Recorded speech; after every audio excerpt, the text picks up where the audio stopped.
welcome back to the Clothes for Maintenance podcast. I'm so excited to bring you a second episode with our first guest. We have one of my bestest friends in the whole wide world, Kristen Feaster. Welcome to the podcast, bro. Thank you. I'm so excited that you're here. Me too. I'm so excited for you. This is amazing, and I'm loving watching you blow in this air, baby. What you doing? Thank you. Yes. So when I first started coming up with the concept for the show, of course, I told you before anybody knew. You were actually the first person I shared that I was going to do this podcast. And mostly because I feel like we're always kind of in the similar season. Always. Not just in business, but being a mom and personal and our spiritual growth. And so I have had several guests that is coming on the show, but I was like, you know what? I need to have this conversation with Kristen because we're both in a season, I think, of becoming more self-aware and really operating in who I believe God has called us to be outside of business. And it's translating in our business. So I wanted to have you on the show. And I know it was super last minute. I literally hit you up last week and I was like, can you record on this day? Let me check my calendar, girl. Let me see what these babies got going on. Yeah, because it's their world. We just live here. No, literally. That's one thing I wish people would have told me about motherhood. Yeah. It's their world. You're just living it. We're just here. We're just for here. Sure. We're just girl, the ghetto. We did not read the fine print. That was the part of the commercial where they talk fast. Yes. And we wasn't hearing that part. We weren't hearing that part. We were just like, oh, babies. It ain't nothing like that. No. But I'm grateful that you're here. And actually, you guys, this is a conversation that Kristen and I have already had in some capacity.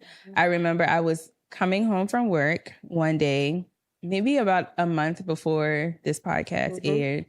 And I don't even remember what our text message conversation was, but whatever it was, it prompted me to just pick the phone up and call you without it being on your schedule. I was like, I hope she answers.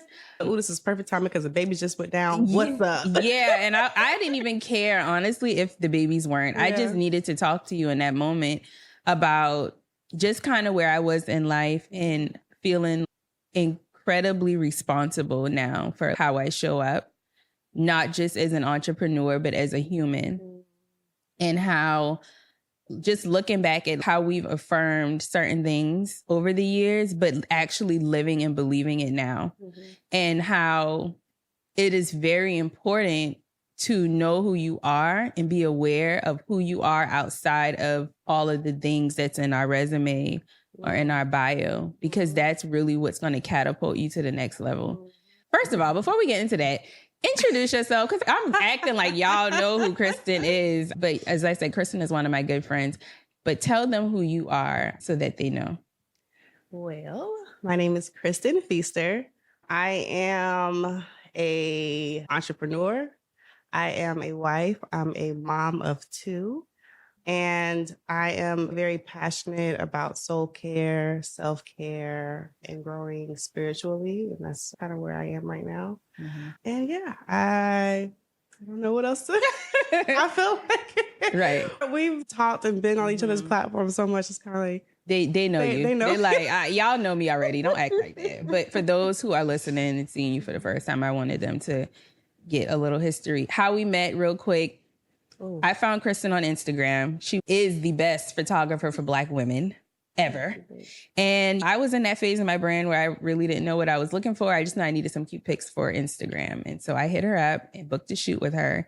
And immediately I started learning from her from day one, like on how to pose, how to be confident behind the camera.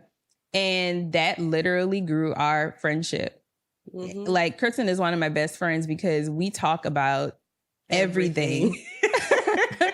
Everything. And it's just the icing on the cake that we get to work together too. So she is the only one that takes my photos. We'll be the only one. She just does her thing. But anyway, that's how we met. Yeah. But back to our conversation that day. We were talking about self-awareness. And it reminds me of the moment you met Oprah. And wow. You remember that? That's been 4 years. Tell us about that.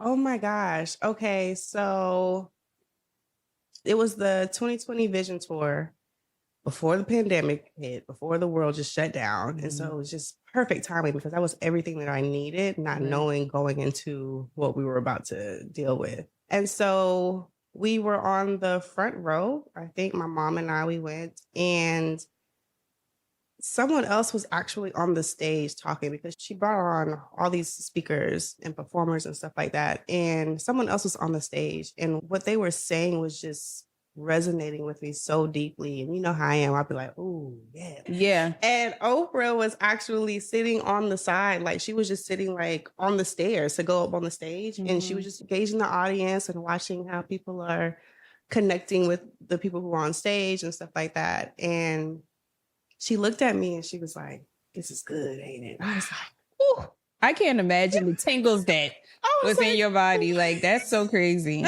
I said, well, hold on. Oprah just spoke to me. You.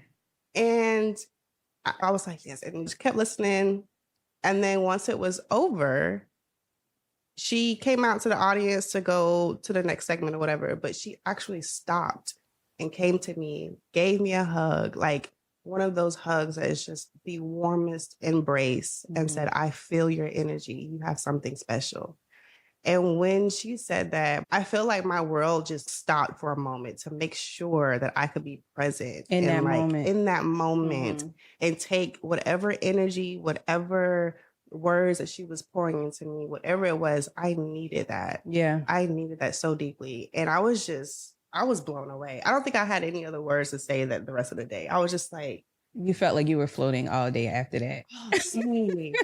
All day. And I swear, if I didn't have the pictures to prove it, I don't think anybody would believe me. No. It's one of those moments. It's one of those moments that most people don't get to experience. So in that moment, Oprah pretty much spoke life into you and affirmed who you were. So imagine if we start believing, like something that I posted on social media a while back, is like when you start seeing yourself like God sees you, everything changes. Because we imagine ourselves as being like one person in a world of so many. What are the chances that we're going to meet Oprahs and the people like in her caliber? What are the chances that we're going to be able to do things in this life that people dream of? And it starts with how we see ourselves. And seeing ourselves in the way that God sees us starts with being self-aware. And in order to be self-aware, I believe you have to do a whole lot of things in order to get there. And I feel like since your Oprah experience to now, you've grown so much. Like you believe in yourself so much. I remember when we first started working together and you would question everything. You were like, I don't know if I can do it. I'm like, girl. Yes, you can. Like, I'm seeing you in a way that you weren't seeing yourself then. And to see you now operate, this girl got brand partnerships out I'm like, girl, how many collaborations you going to do this week? Literally. And it's because I believe you started to become more self-aware and saying, this is what I like. This is what I don't like. This is who I'm going to work with. This is not who I'm going to work with. I can do this much. I have the capacity to do this, but I don't have the capacity to do that.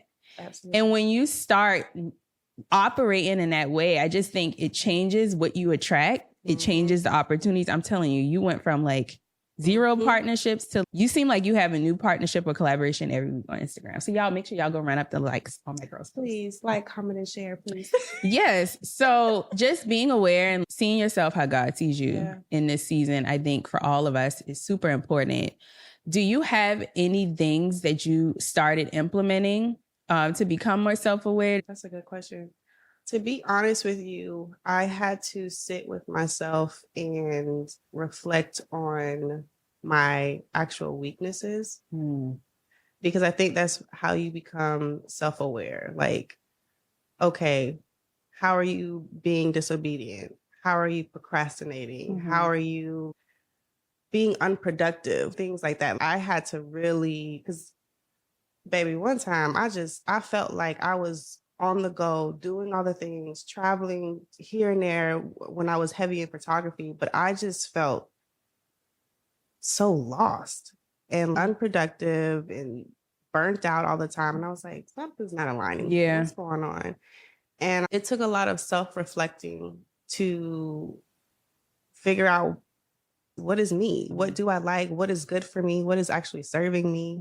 And what do I need to change? Yeah. But yeah, it takes a lot of self-reflection. And then once you become self-aware of those things, it's like, okay, you need to work on it. Yeah. Because it's a different thing from like, okay, you know this about yourself, but what are you actually doing to change it? Yeah. So you got to have those hard truths and hard talks with yourself. You know you ain't supposed to be eating that. Exactly. You know? Like pretend everybody's watching and that this is not a big secret. So yeah, being aware and doing something about it is for sure important. And you will start to see the changes when you are not just talking, but you're walking. Yeah. Seriously, because I had to do the same thing. Look at what I'm not good at. Look at how I'm wasting time, because I was wasting a lot of time. I just could not believe some of the things I was doing and pushing things off that didn't need to be pushed off. Yeah. There's like a real fine line between giving yourself grace and making excuses. Because girl. Ooh, can we talk about that? Girl, but being aware with yourself and your patterns enough to acknowledge that and do something that goes against the grain. And it's very uncomfortable. Like today, I wanted to cancel this whole thing because life is lifing. But it's like, how do I expect to ask God to put me on big stages and I can't even handle life getting in the way of my schedule right now? You know what I mean? And feeling an intense responsibility. Like I said, I have to show up for you guys. I have to show up in this season because this is what God has given me and it's a blessing. So being self-aware, sitting with yourself, like you said, and just believing that you belong in bigger arenas. Like we say it, but do we really believe it? Listen, let me tell you. So I don't even think I told you this before because I was like, okay, if I told people I met Oprah, they're really not going to believe me. No. But they're really not going to believe this. So my mom and I stayed at the hotel, like within walking distance of the venue for the tour. And we were all night after the tour. Like we went to go get something to eat and had a few drinks and danced at they had a little concert thing downstairs in the hotel lobby. And we were just hanging out, having mom girl time. Well, the next morning, we're about to check out and the bellman comes to our room and grabs our things. And he was like, but how was your stay? Did you enjoy everything? He was like, yes, the Oprah was phenomenal. It was just so amazing. And it was like, well, now that she's gone, I can tell you, she was across the hall from you. No way. In the hotel? I said, so we basically had a sleepover with Oprah because I could have knocked on her door. Or walked out and she was walking out. Girl. But that, to go back to the point what you said, that we deserve to be in these big spaces, in these big arenas, like that right there showed me that if she can do it, I can do it too. For sure. You know what I'm saying? Y'all staying literally in the same hotel. You know what I mean? And to see her story, where she came from, if she can do it, anybody can do it. Anybody can do it. You just have to be persistent. You have to be consistent. You have to be self-aware. And I think about what you just said, how you wanted to quit this whole thing today. And I feel like just as much as we are self-aware and we know our weaknesses, the enemy does too. Ooh. You feel me? Girl, and so it's like those times, that's when we have to lean more into God because the enemy is going to attack our weaknesses. He knows where to go. He knows, okay, where she would normally shut down, let me push a button. Let me put this on her plate. Let me put this distraction here. Yeah. And I am learning how to become so much more aware of those situations to where it's like, okay, this is the enemy. This isn't God. This is the enemy. This is not my truth. This isn't my facts. So yeah, I'm proud of you for not quitting.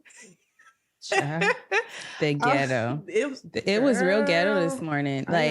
But again, and we keep going back to Oprah because I think she's a great example. Like you said, she has to have such an incredible level of awareness of a lot of things in order to be who she is. Absolutely. And oftentimes people wait until they get very successful to work on those things. And I think the difference between me, you, and everybody else is going to be that we're aware enough to know what we need to work on while we're working towards the bigger goal. And that requires a lot of work. And I think we're both living in what it means to see ourselves as God sees us because of what's happening in our lives. I mean, a lot has been happening recently, and I'll also share my almost surreal moment that just recently happened. So I've known Lauren Ridinger. Lauren is the co-founder of marketamericaShop.com, and Lauren is a billionaire. I met Lauren back in 2013 on the internet. I had just gotten to like writing, and I submitted one of my stories to her website. She had like a blog. And I just went in it thinking, oh, I'm just going to submit one story. Yeah. Lauren reached out to me and asked me to become a guest blogger for her website. This was in 2013. So I started submitting stories to her. And of course, back then, confidence wasn't what it is now. Just trying stuff to see what sticks, because I think I want to be a writer, which has worked out for me, but still very not confident compared to what I am now. So not seeing myself as God saw me. So I went into it just asking for one blog post, not walking into it like this could be a partnership or just not aware what I wanted, who I was, or any of those things. So you act like that, right? So start writing for her blog. And then she eventually invited me to come to one of their conferences and be her guest. So it was like complete VIP treatment. Got to be with her in her dressing room every day. But I think back to then, I did not leverage that experience the way I should have because I was not self-aware. I didn't know who I was. I didn't know what I was looking to do. I didn't believe I deserved to be in the dressing room with a billionaire. Looking back at it now, I was very much so quiet, afraid to say anything. And yes, that was a great opportunity, but I did not leverage it in the way that I should have because I didn't know who I was. I didn't know what I wanted. I didn't know what I liked, what I didn't like. Here we are now, 10 years later. Lauren and I have stayed connected through Instagram here and there. I'll comment, she'll write me back. 10 years later, Lauren went on a Blueprint for Success tour. I seen she was going to be in Charlotte. And I knew I had to be in the room with her again. I know what I'm looking for. I know what kind of people I need in my life. I know what kind of people I deserve to be in rooms with now. So I see she's going to be in Charlotte. I hit her up and I'm like, hey, is this only for Market America business partners? And she said, no, you're welcome to come. So I go there really just wanting to hear her speak again. I think everybody should hear Lauren speak at least once in your life. That was my only intention.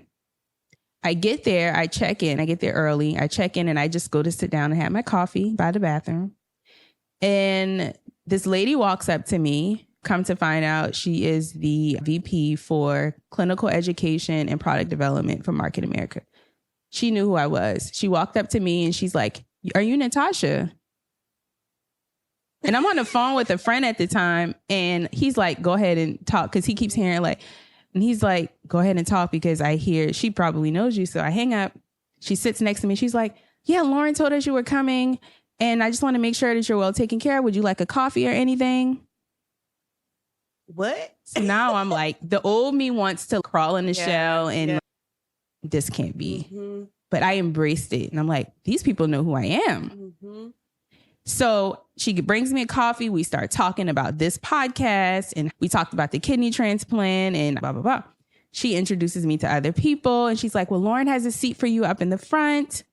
And I'm like, a seat for me? Sat right behind Lauren. It was in that moment, even though I know her, mind blowing because the experience is totally different 10 years later. Fast forward, we get to the end of the event. She asked to exchange phone numbers with me so that we can connect. Wow.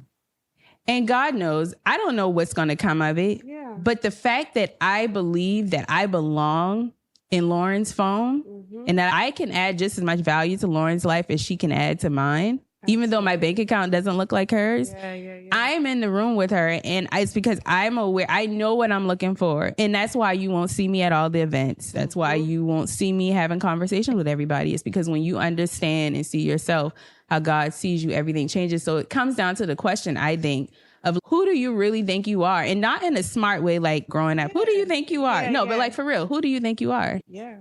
Ooh, that's good. That's good, Toddy. But you know, that just goes to show, like, you are deserving of all good things that you speak on.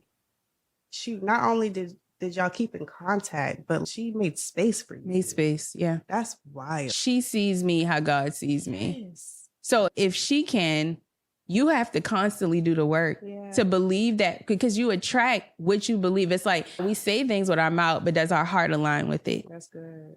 That's good. And your tongue is powerful. Talk about it. Words are powerful.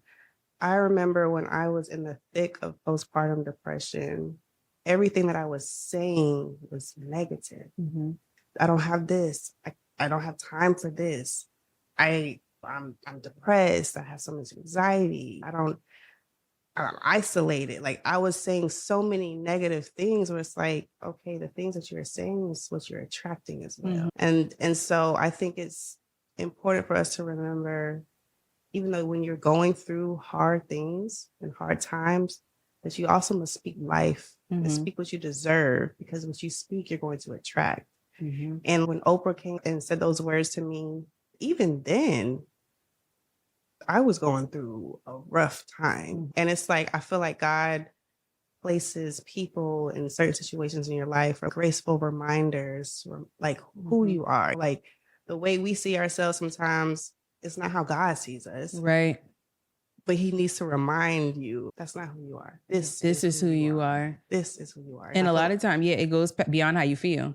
Oh, 100%. Like 100%. Baby. You could be like, just exhausted, tired, like you. Like this whole week, you did a lot. But God placed this on your heart. God knew that this was the right time for you. So whatever else is going on that's trying to distract you, it's like, you got to remember who God says you are. You can handle this. I can handle this. This is your time. You were created for this. So I think as you continue to surround yourself with people who can pour life into you and create space for you, those are just constant reminders. This is who I am. This is what I deserve. This is where I belong. Yeah, for sure. So I'm happy for you and everything that you're doing. Thank you. Because I see you walking in confidence. And maybe it's because I've known you now for a while and I've seen the old Kristen and this new one. Ooh, baby. It's just beautiful to watch. And I just hope that we can continue to set the examples that your physical surroundings might not align with what you want. But in order to get to that, you have to believe that you belong in better places. And I'm not talking about physically. I'm talking about mentally. You deserve to be mentally sound. You deserve to be mentally confident and know and can confidently say, this is not who I am. So I'm not going to accept this. And this is who I am. And I deserve to be here, even though my bank account might not look like it, even though my physical surroundings may not look like it. Y'all, I'm living with my mom right now. Am I comfortable? Absolutely not. Every week I want to go and get my own place. But I'm literally making sacrifices. In order for me to afford this production, I got to save money. It's literally the most uncomfortable I've ever been. And I just have to remember that I have to operate in who I am, not what it looks like around me. So I just hope that this conversation blesses somebody and gets you to believing in yourself more. And go past your feelings, man. Feelings are going to rob a lot of people. It's not your truth. Not. Feelings are not your truth. It's not.